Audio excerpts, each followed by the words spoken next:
close. Ricardo Turcois scored the winning goal and Gatlinburg-Pittman celebrates a Class AA state soccer championship.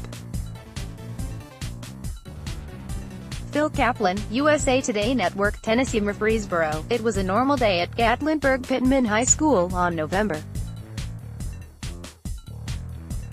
28, 2016, for Joey Renfro and Martin. When the day ended, a devastating wildfire led to 14 deaths and more than $1 billion in property damage.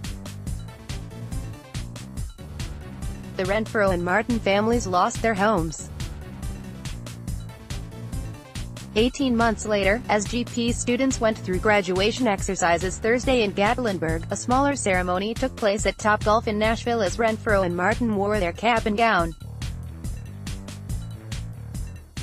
It wasn't part of the plan. GP had an extended stay in Murfreesboro this week, a date with destiny Friday for the Class A state soccer championship. Ricardo Turcois scored 2 goals less than 5 minutes apart late in the second half as the Highlanders, 14-9, rallied to defeat Signal Mountain 2-1 at Richard Siegel Soccer Complex for the program's first state title. The game winner came with 8:37 left. Renfro, who made all of his 9 saves in the second half against Signal Mountain, the 4th of July 13, played midfielder or forward the past 3 seasons. Coach Zach Schrant, who was a ball boy when the soccer program started at GP, talked Renfro, a captain, into making the switch to goalkeeper. It was a sacrifice. Renfro, the place kicker for the football team, was willing to make his senior year. 5-footed Martin, left, and Joey Renfro, wear part of their graduation gear following Gatlinburg-Pittman's 2-1 victory to win the Class A state soccer championship in Murfreesboro on Friday, May 25, 2018. Photo, Phil Kaplan, News Sentinel. Renfro went home after school on the day of the wildfire. And like any normal teen starting playing video games, it wasn't long before his parents told him to pack a bag. While he and his mom went to a friend's place in Pigeon Forge, Renfro's dad and brother tried to save the home. When a home on the next ridge was on fire, the two left and eventually joined up at a cabin safe and sound. "We wake up the next day and the house is gone," said Renfro.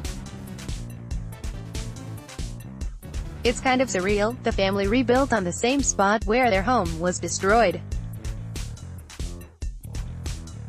After the game ended and the team ran over to thank their cheering fans, Renfro jumped a short fence and raced over to give his grandmother, Hazel, a hug. Martin, a midfielder, also had reasons to celebrate. "We saw ashes falling from the sky," as Martin described the day of the wildfire. "So instantly I knew something was up. As school let out at 3:05, I went to downtown Gatlinburg. It was orange. My first thing was to get out of there." Martin spent the night in Seymour with friends. He met up the next day with his parents to check on the house. "It wasn't there," said Martin. "But God always has a plan." The Martins stayed at a rental cabin for 6 months and found a permanent home a year ago. "This a great win for the community," said Martin.